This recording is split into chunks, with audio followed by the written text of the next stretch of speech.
Welcome, everybody, to episode 176 of the Dumb Marks podcast. Title of the episode, Finally on the Road. I am your host today. I am the legend hater, the wrestling fan that hates wrestling, Donald. Simple as put it. Gentlemen, Chris, Steve, Jason, how are you doing today? We need to get that shirt like Orton had, the Legend Killer, but the Legend Hater. Can't stand all the legends, but we'll get into that with my jabroni. Instead of Ash by Elegance, I believe there was a report by a news anchor, Oscar Raymond, a couple weeks ago that say that your cologne is hate by haters. Yes, it is. It's true. It come out the big spray can like the mall used to come out to. Spraying hate, just spraying hate wherever you go. That's it. You've been in the game too long. Get out of here. It's been 30 years. The gimmick can come back. I'm surprised nobody's tried to pull that gimmick back off. I mean, I guess. Tyler Breeze. Is Tyler Breeze the closest to it? Tyler Breeze got to be the closest to it. Mm-hmm. Well, that's it. I'm currently reading up on the results from Elimination Chamber because I was not waking up at 5 a.m. to watch this show. So don't mind me through the intro. Steve's that kid in class that's doing his homework as the teacher starting out the class. Scrambling to fill in my answers. Still got 5 minutes before she walks by. Yeah. Homeroom bell didn't ring yet. I got to get this done before I turn it in. Last night, it was SmackDown, it was No Surrender, it was Rampage. And by the time I got done with all that, it was like 1 a.m. And I woke up at 7, and I'm like, well, I already missed 2 hours. Let me just doze back off for a little bit, and then I'll start the replay right after. And, that little doze off for a little bit turned into me waking up at 20 after 10, like, oh, crap. So, yeah. I'm gonna go back and rewatch it, but I think if we would have did a prediction show, everything I would have predicted came true. Exactly. Minus the Cody calling out The Rock. I said to Donald before we got on, I asked him about it. I said, was it like Saudi Arabia? Because Donald, what do you call Saudi Arabia? Glorify house shows. And that's what we got. But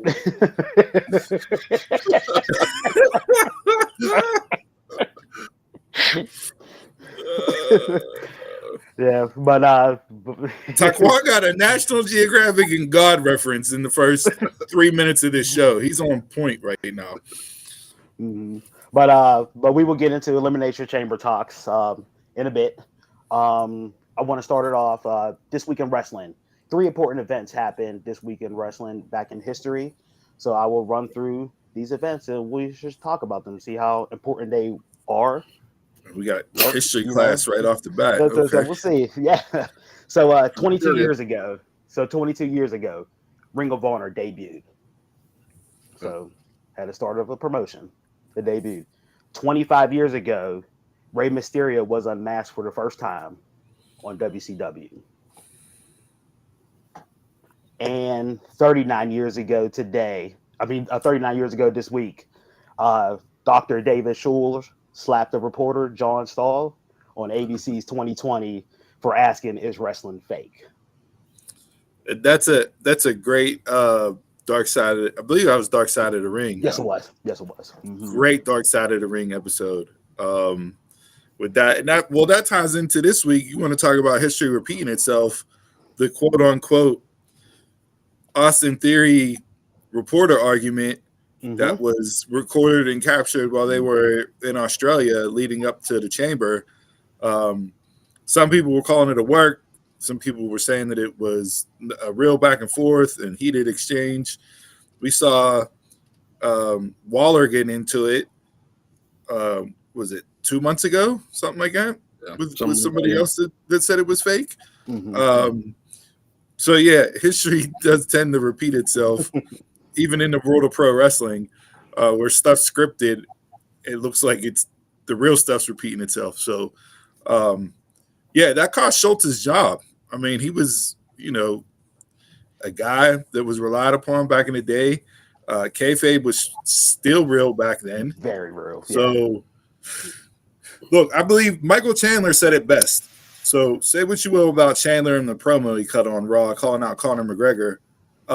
He did, I believe it was either his podcast or somebody's podcast this past week. And he said, look, like, I was not necessarily a huge fan of wrestling and now he said, but when you're sitting there ringside and you're watching what these guys do, it's real. Like, you could hear the thuds, you could see the slams, like, there's nothing fake about it, and they're underappreciated as far as what they put their bodies through on a night in and night out basis, men and women. So you get somebody like that from the MMA world where they're hesitant to I guess cross that line, so to speak, and compliment wrestlers because of the scripted nature of it. It's not fake. The storylines are fake. The outcomes are fake. But the physicality is real. It always has been. Look how many injuries there are. I mean, that just proves the shit that they put their body through day in out.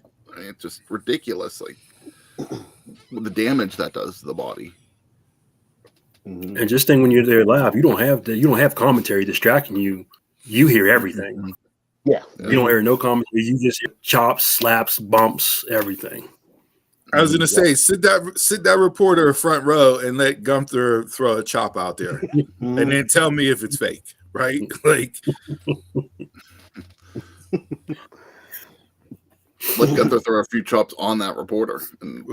It's AJ Francis, okay? It's TN AJ Francis now. Get it right, okay? I don't disrespect AJ like that. He did get an AJ sucks chant on Impact on Thursday, which is crazy when you're hearing it in TNA. I saw he's in MLW now too. Yeah, I like this promo in MLW. I won't watch MLW anymore. To me, they're like the NWA. They're forgotten about. But I did like his promo he cut against Alexander Kane. It was really good, done really well. Don, I really thought like that reporter this week it was going to be a shoot or a work, and it turned out looks like it's a shoot right now. You know, it's like, cause I expected something to happen during Chamber. You know, whether it was on the Grayson Waller report or something, but just like I mean, that's definitely one of those things that first changed wrestling. You know, the kayfabe era back in the day. Yeah, yeah, because he was just doing his job. People like, hey, he was protecting it. Yeah, he was protecting the business, and it cost him his job. Yep. Now, are we seeing more and more wrestlers in the media, like taking interviews? Yes. Because before it was just like you get like a Roman on Jimmy Kimmel, but now I'm seeing more and more wrestlers on Today Show, or not Today shows, but like your local morning shows. Yeah, hyping up the events. Yeah, we're getting more of that now. So, yeah, even in TNA, you've been seeing that a lot lately. They've been doing radio shows and stuff promoting their events, like they were doing it this past week in New Orleans. So, it's just that old school way of doing it, you know. And sometimes that's the best way to do it. Like, go after the local people and, you know, just hype up the events, you know, so you can get those last minute tickets sold. You know, all the last minute changes. Yep, and we've been around people who said it was fake. It was fake. But as soon as we turned it on the WWE Network at the time, oh my gosh, look at that, honey. That was Roddy Piper. All that stuff. I used to watch this as a kid. And automatically, a complete 180 turn in like 10 seconds. It draws you in. That's the thing. You can hate if you want to, but it's going to draw you in for something. Yeah. Even somebody like Gabby Laspiza, who she used to be the producer on Busted Open, and now she's off doing her own thing because she got, you know, featured endeavored from there whenever they were Sirius was doing cuts. But she was not a wrestling fan when she started as a producer of the show. She never watched wrestling, didn't care about wrestling, nothing. And now she's out there convincing and showing it to her group of friends and getting them invested. And she's not a 7-year-old kid seeing it for the first time. So it doesn't matter what age you are. When they get the bug, right? Wrestlers say all the time, oh, I got the bug and I knew this is what I had to do. We as fans get the bug whether you start at 4 years old, like myself, watching WrestleMania 3 for the first time, or you're 22 years old, just now watching Elimination Chamber. Like, when you get the bug, you get the bug. And once you get the bug, it's kind of hard to turn the fandom off. Yeah. Look, we've seen Gabby at a ton of events too. It's like she travels now. It's not even like she just, watches it every week. Like, she goes to them live, puts in the work for it. Yeah. So it's not fake. Let's stop that, because I know people now's go a up to different actors and say that their movies are fake. It's like and John Alba had that discussion with somebody. I forget who he was talking with. I don't know if he was getting interviewed or he was doing an interview. I saw the clip of it, but the guy was saying, "Well, it's fake. How do you watch that?" And Alba was like, "Well, you go to the movies." He goes, "But this is the outcome." And he's like, "As a fan, I don't know the outcome. The performers may know the outcome, but that's no different than the actors reading the script." Yeah, exactly. Mm-hmm. He's like, "So you're not gonna go watch, Top Gun 2 and say, I can't believe this. Tom Cruise isn't a real fighter pilot. Like, you're gonna watch and go, Maverick is getting nuts and pulling this anti-gravity and his F-18 over enemy terrain and coming out the other end an American hero." Like, so you're gonna watch it, go, "Yo, Cody Rhodes, I love this dude. Like, I need to see him finish his story," or whoever it is. Like, your form of entertainment is your form of entertainment. This just so happens to be a form of entertainment that the four of us have watched and fell in love with since we were whatever age. So I don't try to argue with the people that say it's fake now. Well, no. Right? Like, I don't at all. I know. Too old for that. Yeah. Yeah. So, this is my family. I do. This is my family. Well, that's because it's family. But quick story. Like, years ago, right, when radio was still at its peak as being radio, right? Kevin Nash was on a local radio show here back in the day. This was WCW run era. And my uncle picked up the phone and called in. Now, my uncle, not a big wrestling fan. Like, if I had it on while I was at my grandma's house and he came in, he'd stop and just kind of do it just to appease me growing up, right? But he called into the radio station and asked the question, like, "Yo, it's fake." And Nash broke it down and gave it to him and put the answer to him in a way where, from that point on, my uncle sat there and watched with my nephews. Like, Nash completely flipped him with the answer he gave. And I don't remember what the answer was that he gave, but like, it was to where, okay, I get it now. Like, the light bulb went off for him. So when the light bulb goes off for you, then you become a fan and you're entertained and you watch it for either the matches, the stories, the characters, just like you watch any other sport. Mm-hmm. Yeah. Mm-hmm. Watch anything, really. Mm-hmm. There's a reason that something, like you said, gives you that bug to continue to watch it. Yeah. Yeah. Mm-hmm. So, I mean, shout out to Schulte for falling on the sword back in the day. Yes, he did. You slap a reporter now, it's a completely different story. Who knows? Depending on what side of the fence you're on, you may get cheered, others may boo you and demonize you. But and they're getting sued now. There you go. Depending on what side of the fence you're on. It is. Yeah. But those were three big things that happened this week in wrestling history. Mysterio being unmasked is one of the dumbest things ever. At that time, I was like, "Wow, I can't believe they unmasked Luchador." It was one of the worst booking decisions ever. Bischoff still tries to defend it to this day. That was WCW at his time. Yeah, like, I get it. He was a good-looking young dude, and you wanted to draw in, women fans, but like, it just did nothing for him. He came out there without a mask and wore camo pants and joined the No Limit Soldiers. Like, what type of booking decision was that? And at that time too, like WCW, I don't think they were like really selling like the replica masks and stuff, like really like getting like tons. No, it did not. Yeah, it wasn't like he immediately left, went to WWE. They put him in a mask. They put him back in the mask, and he's a multi-millionaire. Yeah, like, just on merch alone. Like, the man could have never wrestled a day in his life, and he'd be a millionaire just on the mask alone. Hilarious, but yeah. And then I read that Dom Mysterio doesn't wear a mask because he said he's too beautiful for a mask. Dashing Dom Mysterio.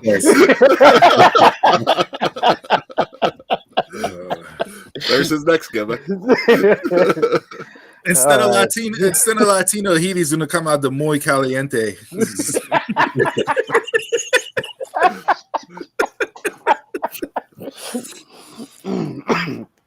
All right, so let's get into these chamber talks. Elimination Chamber happened early this morning here in the States.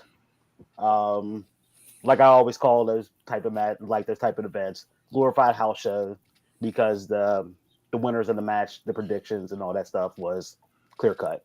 So did the three Ians actually watch the show live? No, I didn't.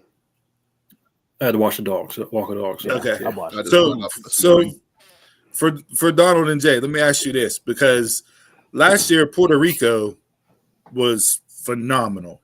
Mm-hmm. Like gave me my moment of the year and my entrance of the year in that show with Zelina Vega and then Bad Bunny and just that crowd and the energy and everything else that came with that show. Were they the same way? Like, was that crowd as rabid as the Puerto Rican crowd? And I know wrestling in Puerto Rico has a long-standing history, so there's more of a, I don't want to say there's more of a fan base, but it's more ingrained in that culture per se than it may be in Australia. No, they weren't as rabid, but they were there. They were there. Okay, they were there. They had their chants and all that stuff. They had their chants for certain wrestlers and everything, but like Jason said, they wasn't as rabid as Puerto Rico was. Plus, it was in a stadium too, so you lost sound. Okay. Yeah. Mm-hmm. Did you guys watch the press conference on Thursday night? I did not. No. I caught clips. No. They were pretty rowdy at that press conference. Like, I mean, it was a little bit. It was a lot of people there, but like, especially like in front of the crowd, like in front of the stage, like they were going pretty hard.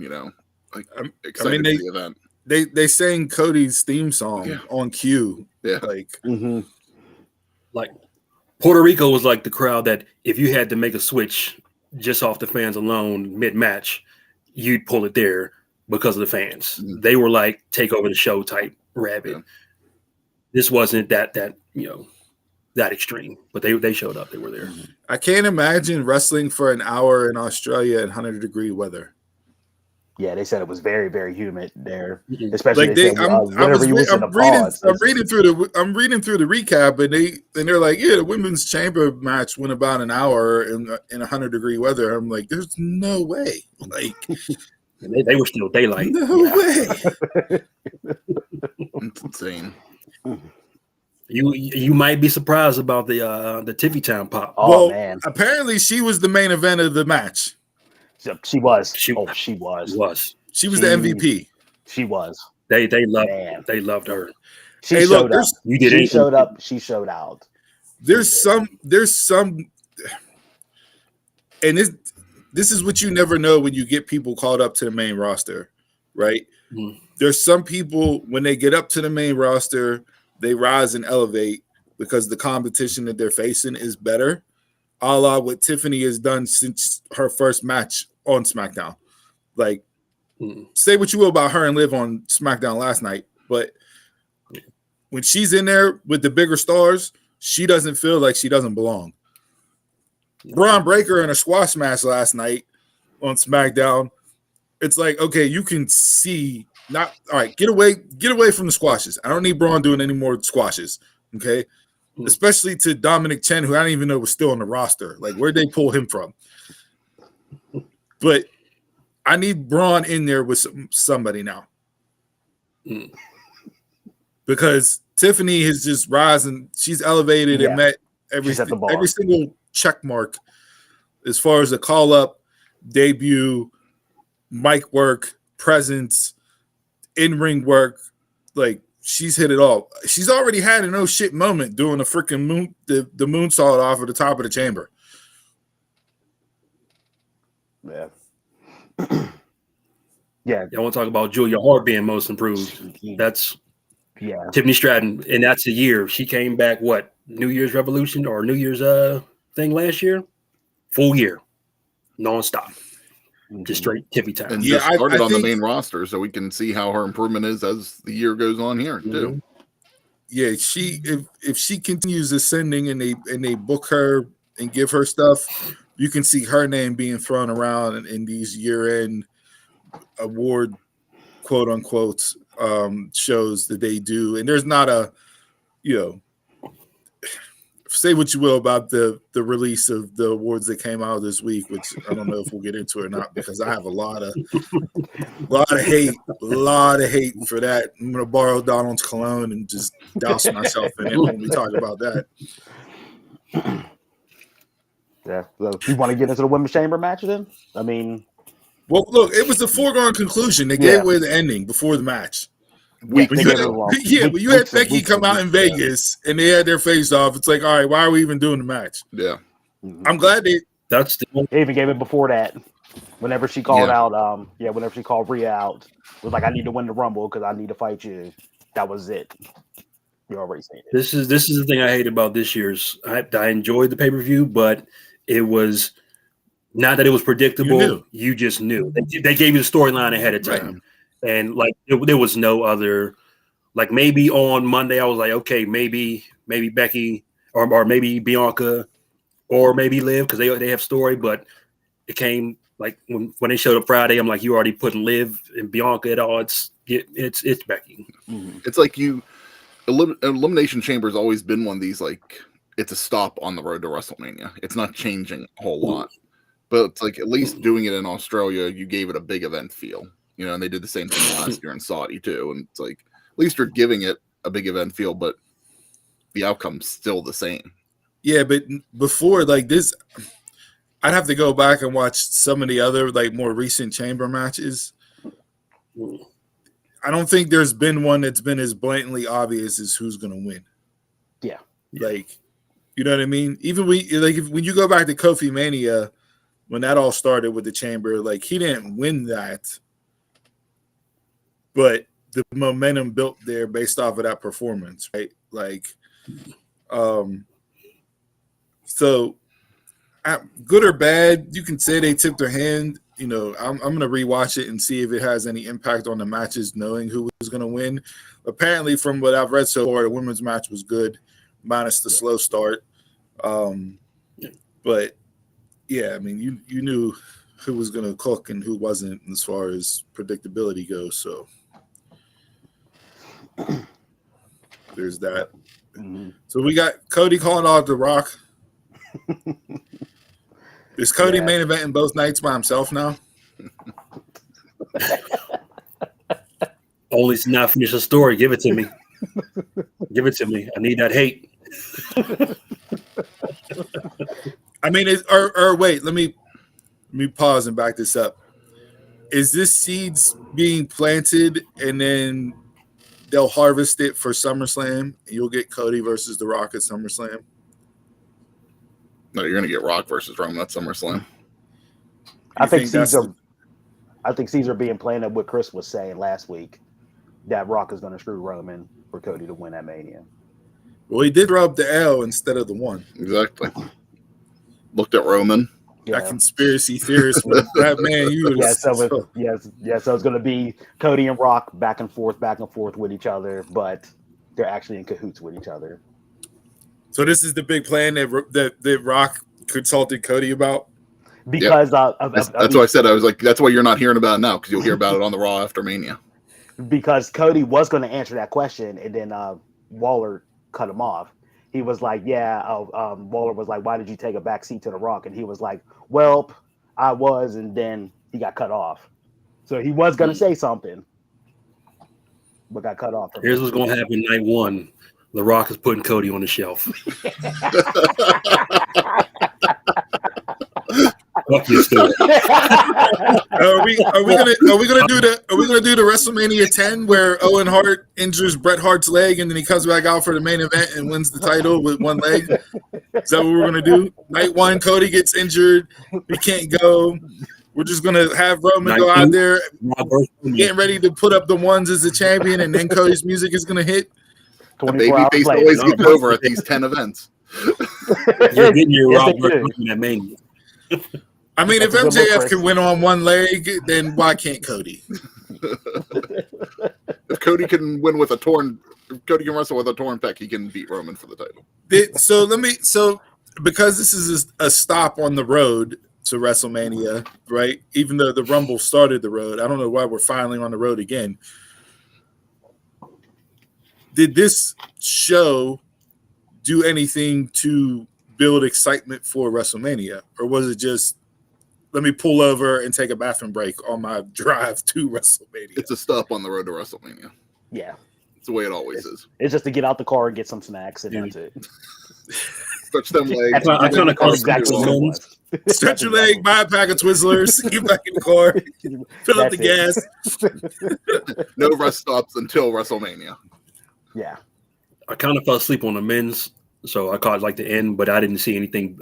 So I don't know if they built anything within the match. Anything else? No. Yeah, they did. They did. Okay. Logan Paul caused Orton the match.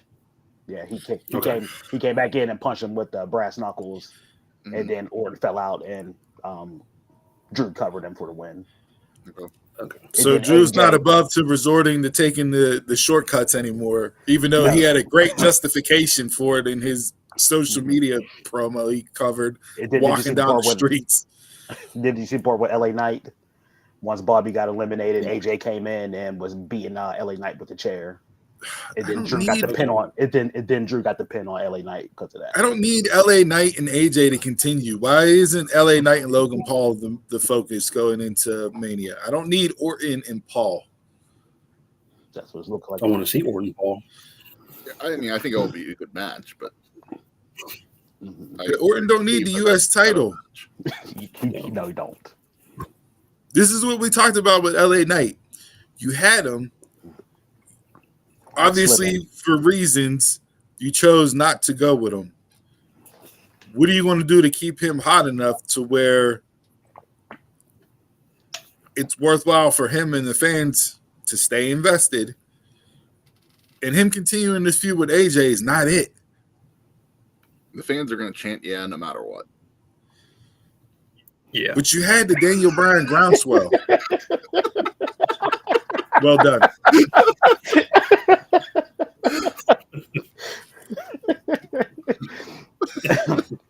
You had the groundswell. It's there. He wasn't even on Mania last year. So putting him on against AJ this year just seems like a huge fall from grace where he's wrestling for the title not that long ago. So, I personally, I'd rather see AJ in a more profile match too. But I mean, that's LA Knight hate. Yeah, I thought they were finally going to move on, like from that, because in my heart, I thought AJ was going to fight Rainmaker at WrestleMania. Proto, what up? Loving what you're doing on your stuff. Keep rocking and rolling with you and your fellows as well.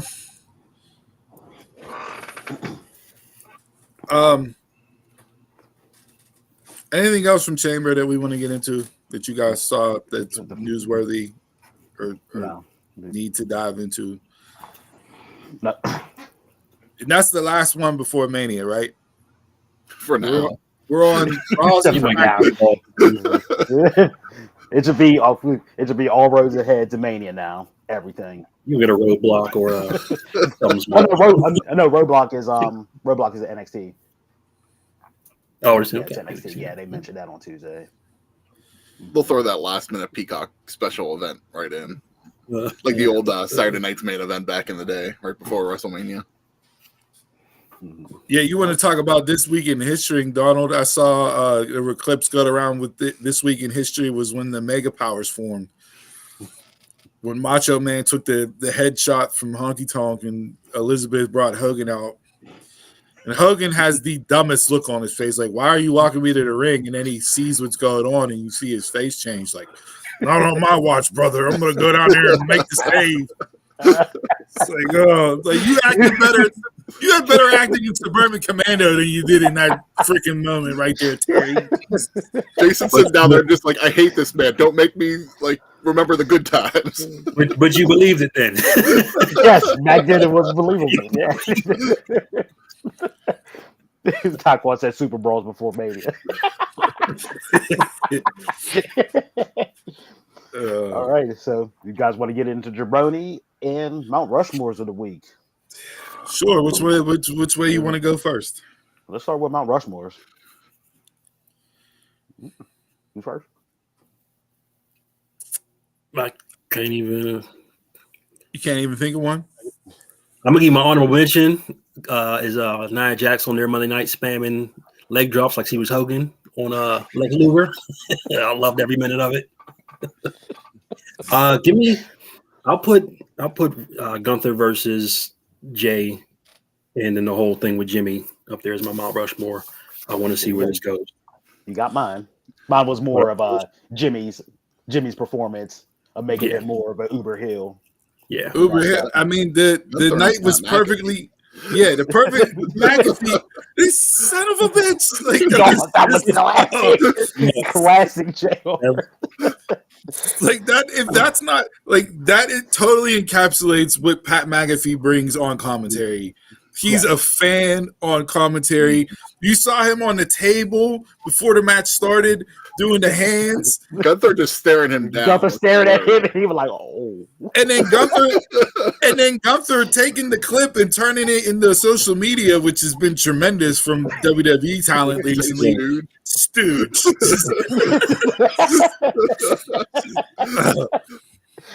When they first broke up, I was like, okay, Jay's over here being serious, and Jimmy turned into a joke. I hated that, but Jimmy is so funny that he's there's R-Truth, and then there's Jey Uso or Jimmy Uso, and it's different, because he's the heel side of like what R-Truth is doing.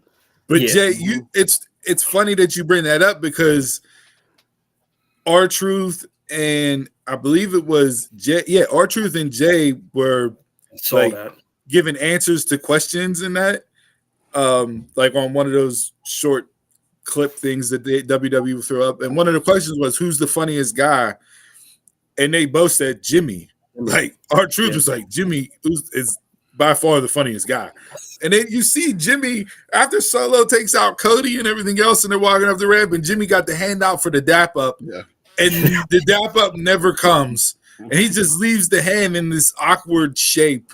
Never gets the dab up. And then what's he do on SmackDown last night? Goes in the dab up Roman the same way. No dap up. Just hand, just hanging. Just Tuesday, someone posted, rumor has it Jimmy's still waiting for the dab. Like, did you see what happened after Raw? They beat up, or Cody came out. So Jimmy's playing Ultra Hill. Cody comes out. That's not canon. But I'm saying they're getting over. You're getting over on Jimmy. So Jimmy's like, wait a minute. He gets up in the corner and starts doing Jay's thing, try to appease both of them. I'm like, he's turning back into the comedy gimmick, but at least it's off air. Yeah. For the fans. You don't need that. Nah. You guys brought up R-Truth. Did you see his video from yesterday where he went to Austria? Austria. Him in the car. He's like, guys, I don't know what I should do. I'm in Austria. I went to the arena. Why there's nobody there? It's tremendous. And him walking around with that damn poncho on in that interview on Monday night. How you don't like R-Truth? Should I cry more than the finale of This Is Us? This Is Us. So, Jason, your Mount Rushmore is the Raw main event. Yeah, and everything that happened. Okay, mine was the whole Jimmy stuff afterwards with him coming in. Okay. Steve, Chris. Go ahead, Chris, because I got. All right, mine's something that wasn't actually in wrestling this week, but something that happened, and I'm giving it to the It Factor, the glorious one, Bobby Roode, for officially kind of announcing that he's done. He said he's cleared to wrestle, but in an interview this week, he said this is the reason why he came to WWE, to be a producer backstage, and he doesn't want to chance anything. So even though he's cleared, right now. He said never say never, though. I mean, that's everybody in wrestling. He might do that one off, but he was. I would not mind. I would not mind hearing Glorious one more time at a Royal Rumble, just to come in, knock a few people around, hit a spine buster, and get tossed over the top rope. I wouldn't mind that. I wouldn't mind that if he wants one more, thing. But yeah, that's. I mean, 2 years for a neck fusion to get healed up and actually get medically cleared at 48 years old kind of tells you, hey, it's time to wrap it up. And the fact that he's at peace and achieved what he wanted to do coming into the company. Exactly. Cool. I got no hate for that. So, it's like we talked about when Triple H had to walk away. It's just like a lot of people prefer to be on their time. You don't always get that, though. Right. And, but at least, even though it wasn't on his time whenever he wanted it to happen, at least he got the result that he wanted. So, yeah. Matt Riddle beating Tanahashi. That surprised. There was a few title changes this week that surprised me. There's a lot of title changes. So, my Mount Rushmore this week is pro wrestling as a whole. All right? Pro wrestling as a whole. And I'm just going to go through a list. Now, this doesn't count anything from this morning because I didn't watch the Chamber, right? Mm-hmm. You had Cody and Drew open Raw with their match. Jey and Gunther, Gable and Ivar. 3 bangers Monday night. NXT Tuesday, you had great character work from Ilya, Mello, and Roxanne. Loved everything all 3 of them did on Tuesday night. Wednesday, FTR versus Mox and Claudio. Christian promo, Wardlow promo, Sting promo. All 3 hit it out the park. Thursday, Athena and Nyla in the tables match in ROH. Tremendous. New Japan, Riddle and Nick Nemeth winning gold. And then TNA No Surrender last night. ABC versus GYV. Outstanding. Alexander and Gotch. The entire pay-per-view last night was fantastic. But I'm going to go with Ali and Sabin. First off, first ever time the X Division title main evented a pay-per-view in TNA. Ali winning the belt. His first major title in 20 years with a major company. Almost 20 years for the Next Division to main event again. Yep. And then the match itself was unbelievable. Like, they absolutely killed it and crushed it. Ali gave a good promo afterwards after it went off air. That's floating around online. You can go back and watch that. But just start of the week to the end of the week, pro wrestling as a whole, I was entertained. But if you're asking me to pick one thing, I'll throw Ali and Sabin out there from No Surrender last night. He took the long way around just to get to the match that was last. Well, no, I had to pick one because I know I'm seeing the comments pop up. DC answer, participation trophy guy, this, that, and the other. Like, but I could have broke this down. I could have gave him Mount Rushmore for promo this week. I could have gave Mount Rushmore for pay-per-view this week. I could have gave Mount Rushmore for in-ring match this week. Like, tune in at 1 o'clock when Steve goes live with his weekly rack up.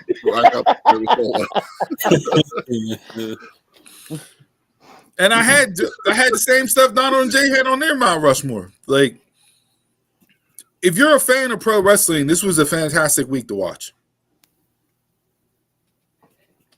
Straight through. It was good. It was. Like, even there wasn't a night to watch everything until it was Friday, but yeah, it was good. There wasn't a night where I felt like, why did I waste my time watching wrestling?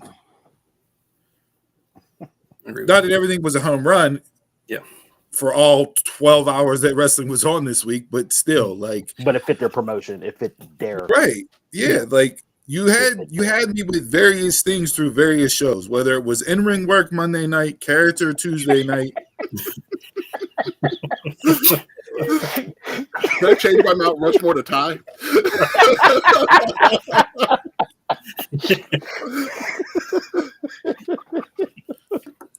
Donald takes one spray of hate by haters, and it permeates everybody.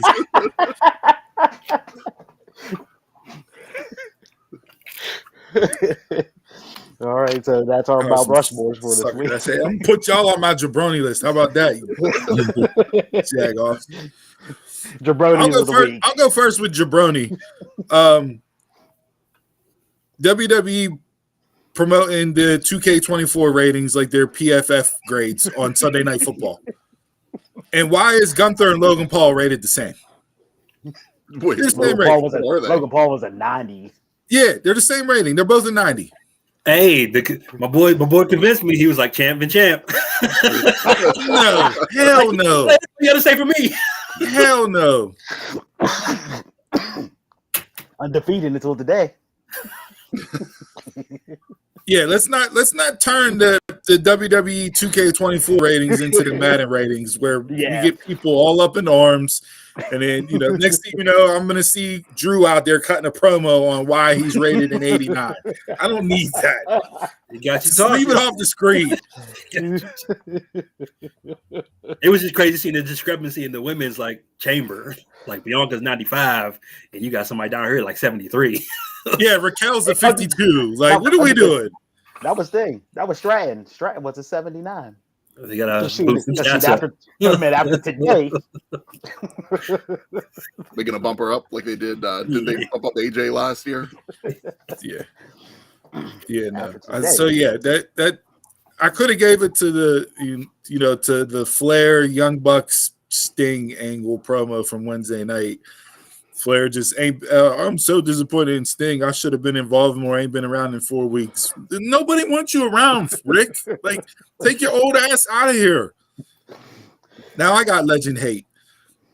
Hey, Don's like, welcome to the dark side. Well, welcome. Yeah, so that it's the 2K24 ratings, and they more to narrow it down. Gunther and Logan Paul being the same. Chris Jason. I'll continue this because mine's kind of based off some ratings too, not the same thing. I'm going to go with the Wrestling Observer newsletter fan voted year-end awards that came out this week. Specifically, Tony Storm, the fickle fans out there. Yep. With Tony Storm, she's number 3 on the worst gimmicks of the year, and number 1 best gimmick of the year. And number 1, she won the best gimmick of the year, but also is in the top 5 for worst gimmick of the year. Well, here you go. You got Tony. You got Timeless Tony. No, it was Timeless Tony. Yeah, it was Timeless Tony Storm. Tony was number 2. Timeless Tony won. When I was looking at that, I was like, hold on. But they just had Tony Storm, so I took that as Tony Storm as the worst gimmick. I took Timeless Tony as the winner. I will say the way that they shot her and Deanna on Wednesday on the ramp, coming down the ramp was fucking cool. They've been doing gold with that. I know it sucks for the people in the audience because you don't get the delineation, but to have that shot split down the middle, half in black and white, half in color, was cool. Was really cool visual from Wednesday night. And then as soon as Deanna left, it all went black and white. It all went to black and gray. Yeah, as soon as she came out, that's good production work. That is great production work there. That is good. I was in the same boat with the Wrestling Observer Awards. Like WWE won promotion, booker, hold on. Did you see the graphic? It was the first time. Now this had to have been a typo, but it was the first time WWE won promotion of the year since 2001. I looked at that and I said, wait a second, weren't they the only promotion around in 2001? Like 21 through 2010. What do we American promotion then. What other promotion? Year after that. Let me see the list. Let me see the list from 2002 to 2023 of other promotions. And who's promotions? Yeah. IWC in Pittsburgh won a few years. Hot Wrestling out of Chicago. I think New Japan won it a couple years. I know AEW's won it, in recent time, but I'd say that has to be a typo. There's no way this is the first time they won promotion of the year since 2001. AEW won it back in 2005, I think. And they keep giving Bryan Danielson the Bryan Danielson Award. What's the point of having it? Even though he lost to Zack Sabre Jr. and he came out and said, "I'm no longer the best technical wrestler in the world. We're gonna give it to Danielson anyway." Give it to him. What are you doing? Yeah, their awards every year they get announced just piss me off, and I think they do it just to piss me off. Like, this one was the fan voted, so it's just like they should know better. Fickle. I think, like, how do you get to the voting process? Do you gotta subscribe or something? Yeah, there's a form in the magazine or something that you got to fill out. It's Publishers Clearinghouse. You still got to subscribe to a magazine? I think so. Yeah. With the middle cardboard that falls out of every damn magazine. You take it out and register. Mail it. You're keeping stamps in business.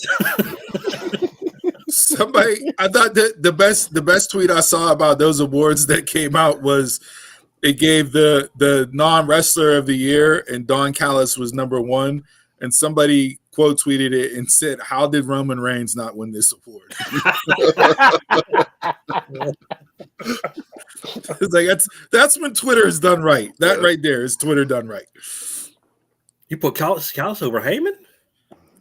Yeah, it was Callis was over Heyman. I mean, I see that. Do you do that? Yeah, Nana was third. I hate Prince Nana. You don't put Callis over Prince Nana. Stokely's number 1 for me, just off the Burger King and Newport's line. Oh yeah. Did you speaking of Stokely? So they announced Wednesday night AEW announced the Meat Madness match for Revolution, right? And then, first off, I'm all here for this. I already booked this match out. Okay, Wardlow and Hobbs were already announced for it. I'm adding Miro to it. I'm adding Lance Archer to it, and there may be a 5th surprise meat running. Who's the dude in Ring of Honor? Shane Taylor. Yeah, Shane Taylor or him. Willie Mack. Yep, Willie Mack. Right, just get all the meat in there for Meat Madness. But Stokely tweeted out his meat. Pause. Stokely tweeted out his training regimen for the Meat Madness match. It's tremendous. It was like it had a list of stuff, and then it just said 219 Burger King Whoppers, and I started cracking up. I'm like, he's not letting the Burger King get McDonald's. Said Eddie Kingston smells like a pack of Newports and Burger King, and now he's eating Whoppers to train for the Meat Madness match. He needs to get that Burger King sponsorship. That's what he needs. Tremendous stuff. So yeah. All right. So my jabroni is, of course, NXT Tuesday during the tag match. Had this team come in and interrupt the match. Not interrupt the match, but at the end, Anderson and Gallows on NXT. I really just wanted to bang my head off of a wall. I was like, how are you going to have 2 guys who can't make it up on the main roster? So they go down to quote unquote help out talent and all that stuff in the NXT. Again, to me, that is just nothing but taking young people's spots on there. And look, man, I'm with Daquan on this.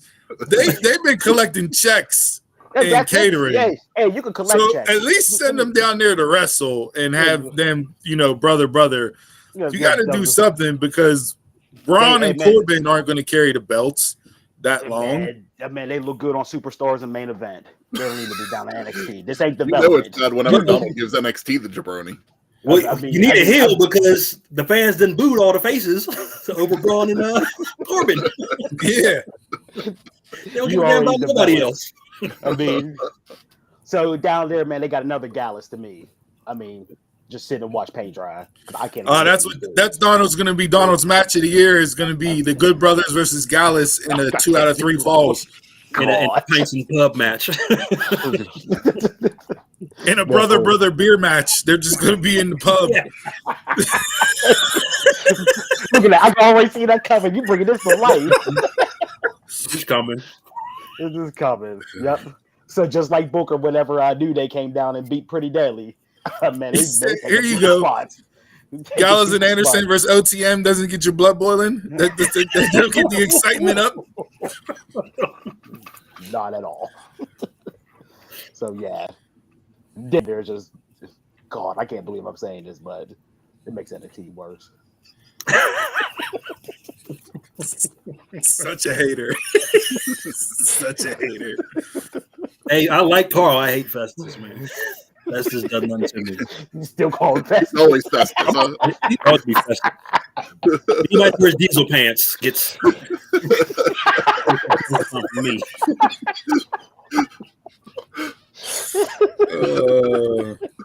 I thought we were doing something with them on the main roster. They had the confrontation with AJ in the locker room. Like, I thought we were going to get a little, so that way that the OC can finally go away.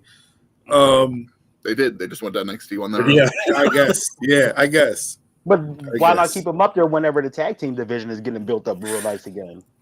I don't know.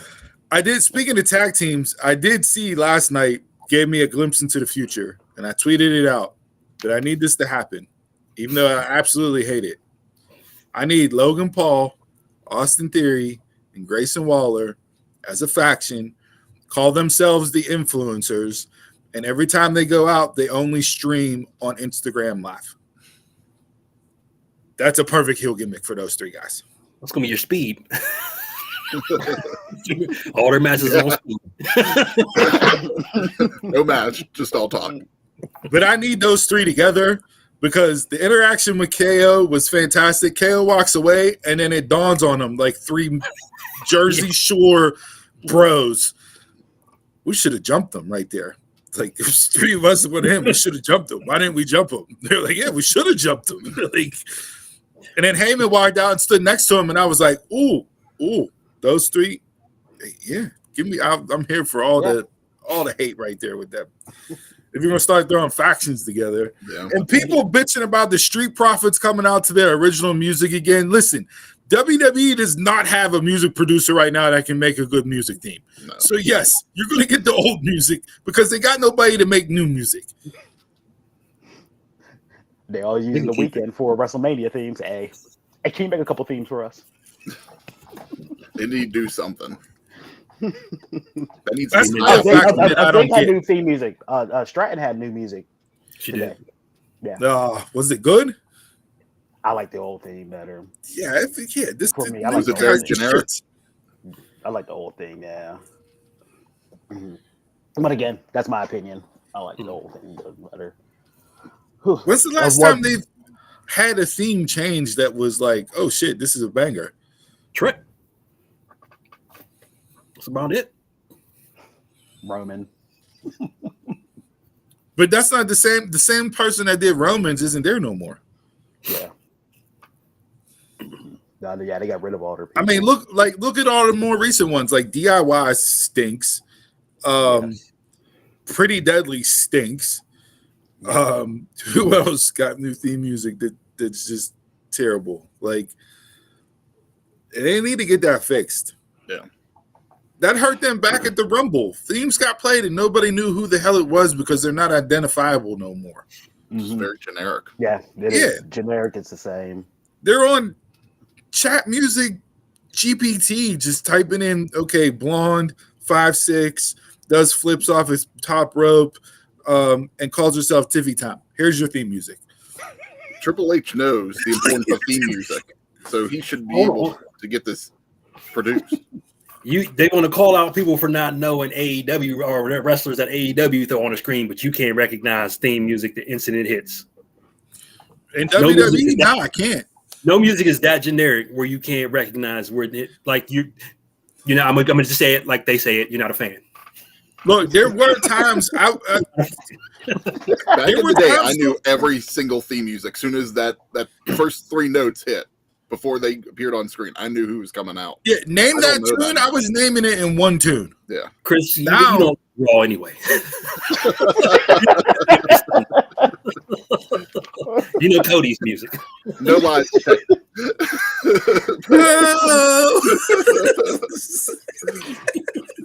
I can name Seth and I can name Cody. Chris is brushing his teeth in the morning. Whoa. Hell no, I still do the Triple H whenever I got a rinse.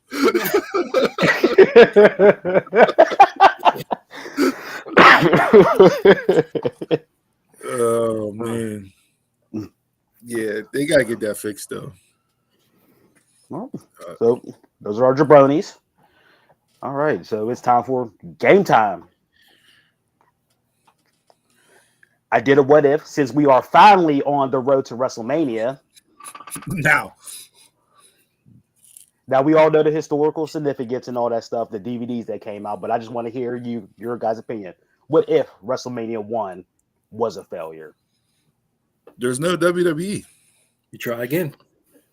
You can't. Vince sunk all his money into it. There was no money there. That was the all-in moment. This is what I have. I'm betting the house.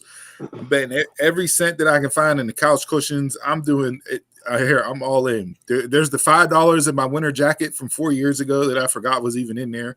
Like, that's it. If that doesn't succeed, then there's nothing. Wrestling as we know it is either not around or it's still territorial and very small. You don't get the boom that was pro wrestling. I also don't think you would have seen Ted Turner purchase WCW. Just like that wouldn't have happened either, because he bought it, I think, because of the boom that Vince created with WrestleMania. I mean, go back and look at the celebrities that came in for WrestleMania 1. Like, it literally was the all-in of all-ins. I don't like talking about McMahon positively now with everything that's gone on. Yeah. But yeah, if that doesn't succeed, they're not around. There's no Stone Cold, there's no The Rock, there's no John Cena, no Tribal Chief, no Hogan, no Savage. Like, it's not there. I would like to see that multiverse though. I think where each one of them go and how they end up. Yeah. Yeah. Damn, I think WrestleMania as the name in that stuff would have failed. But I think back then Vince was smart enough that it would have came back, but it would have just came back as SummerSlam. SummerSlam would have been the number one PLE pay-per-view. It would have did it. It would have took some time, but I think SummerSlam would have been the number one. And then wherever WrestleMania was at would have been something else. The Mars. No WrestleMania. What up? Mm-hmm. I think wrestling would have still been around because there was still people enjoying it. But would it be this grand of a scale?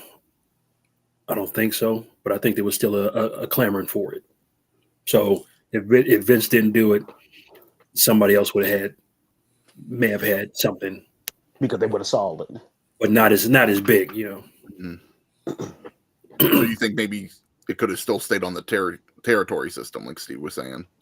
Yeah, I don't think you get cross country, like one cross country promotion that everybody watches. Mm-hmm. It would be your Georgia Championship Wrestling, your Florida Championship Wrestling, your mid South, all your pockets where you have your Portland area, California, Kansas City. Like, you're not going to get coast to coast one promotion if Mania doesn't succeed.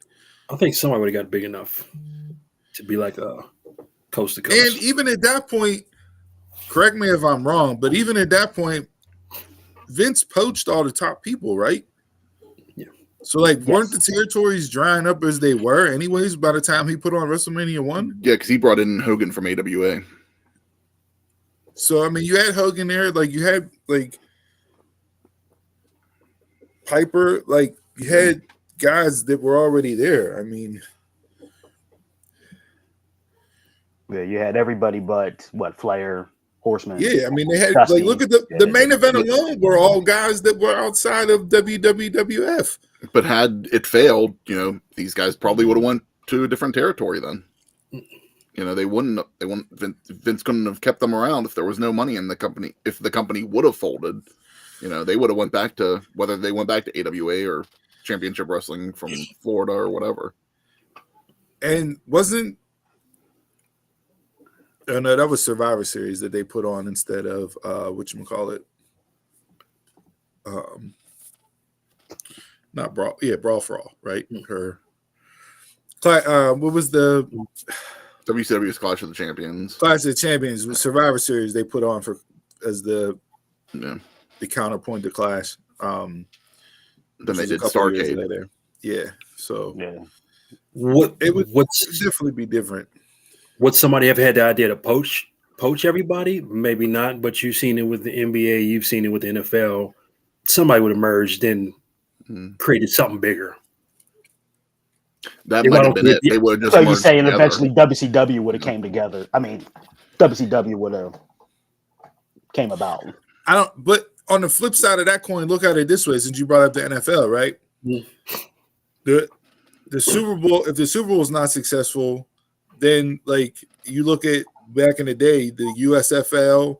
You have even now with the spring leagues, like they're not successful because they're not the NFL. But we know the NFL is the NFL because of the Super Bowl and what they've done. So like, is football as we know it, the same if that's not successful? Like, I feel like they would. I feel like there'd have to be a place to go. Like if this is what you want to do, there has to be a place to go where you are the top, best of the best. Now, whoever that company is, that's the company. But I feel like eventually somebody would get there in each sport, each genre. Like this is the peak. This is where I want to be, and that grows. A lot of like the old guys, they like the territory system because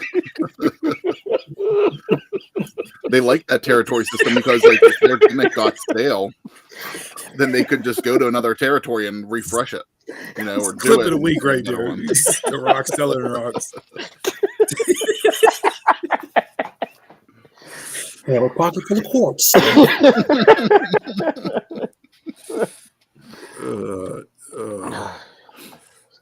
Tremendous.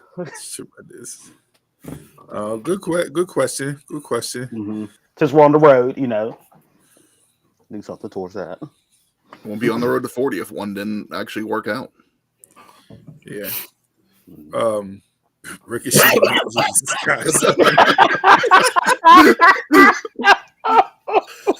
You got Jason on that one.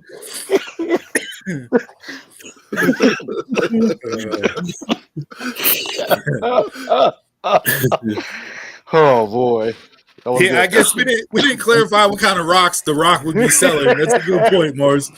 I like that more. Like I say, that's exactly what I was thinking there. I say WWE is the gateway drug, and when you want your hardcore stuff, that's when you venture off to bang, bang, bang. WWE gets you in. What are we talking about?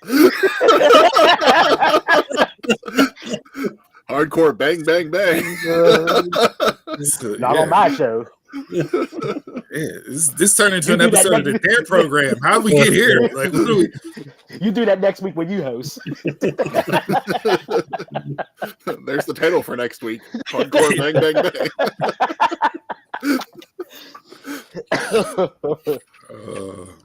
I just now realized you had on your Tiffy Time shirt. Like this dude. Oh yeah. It's choking me though. I don't know what size I got.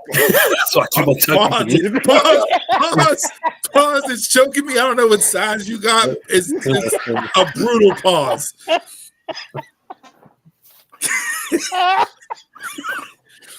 Wow. All right. Jason's OnlyFans link will be put in the comments. Speaking of that, did you see the backlash on Cena? What do you do now? I saw Orton said that he wants to make content with him. Yeah. So Cena got a new movie coming out, right? And I forget the name of it. I saw the trailer. It looks pretty hilarious. Yeah. But in the movie, Ricky Stenicki or Ricky who's Ricky Stenicki or something like that. But anyways, in the movie, this guy, these group of friends. So say it was the four of us, right? And we were all married. Now I know you guys aren't married. I'm the only married guy on this list, but they're all married, and they come up with this best friend, Ricky Stenicki, who doesn't exist. but they use him as a way to escape and go do different guy things together, right? So they've been lying to their wives for years. Like, Ricky Sneak, he got this, wedding here, or he's in the hospital with cancer. We got to go visit him there, or all this stuff. Well, it catches up to them to where they have to actually hire somebody to be Ricky Sneaky. So one of the lines in the trailer is that he has an OnlyFans account. So Cena, staying in character, went out and signed up for OnlyFans as Ricky Sneaky. Because I think he plays as a male stripper in the movie. So I think that's like supposed to be.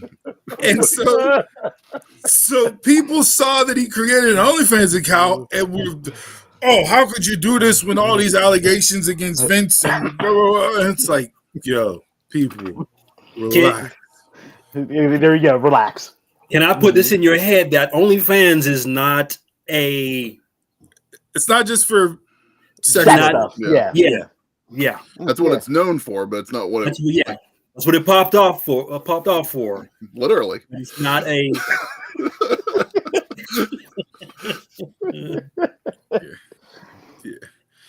Yeah. But that's shame how you guys view OnlyFans. For content creators. This guy coming from the secret McDouble Instagram menu? What are we talking about? The McDouble. This guy, every time he opens up his phone in public, he gotta hover over it like it's the codes in the briefcase to the nuclear weapons. The nuclear football. Yeah. Jason just now in the corner just needs to be like that Game of Thrones character. Shame. Yeah. I follow Martha Stewart to watch her cook, so that's it. I'm not on there for. Never mind. Yeah, you are. Drink. Let's be honest. You're watching Martha Stewart because of Snoop Dogg. True. The fact that you called out Martha Stewart as like the first name that popped in your head is even wild to begin with. I don't even know if she has a 83-year-old white lady and Jason shouting her out. Like that falls in line. I know there are chefs on there that have an OnlyFans. Oh yeah, okay, all right, yeah. Send you that. Yeah. All right. Chef's cooking, huh? Donald, let's go off the rails real quick. It did. Jay, you gotta rein it in, man. What are you doing up there? It did, man. And we was on the road to WrestleMania, and then we took a complete hard lap. Hey, Taquan. Young Reba, don't even start. Look, I don't need you and Taquan. This is not your stepbrothers that we just becomes best friends moments. Young Reba,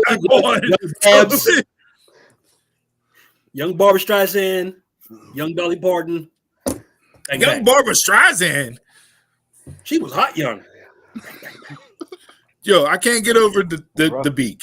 Like the beak, the nose is the nose, no matter if she's young or old. That ain't right. You're terrible. I'm terrible. You're superficial, shallow. Shame. Oh, you just want to be with Barbara. You just want to be with Barbara because of Cancel this man. Cancel this man.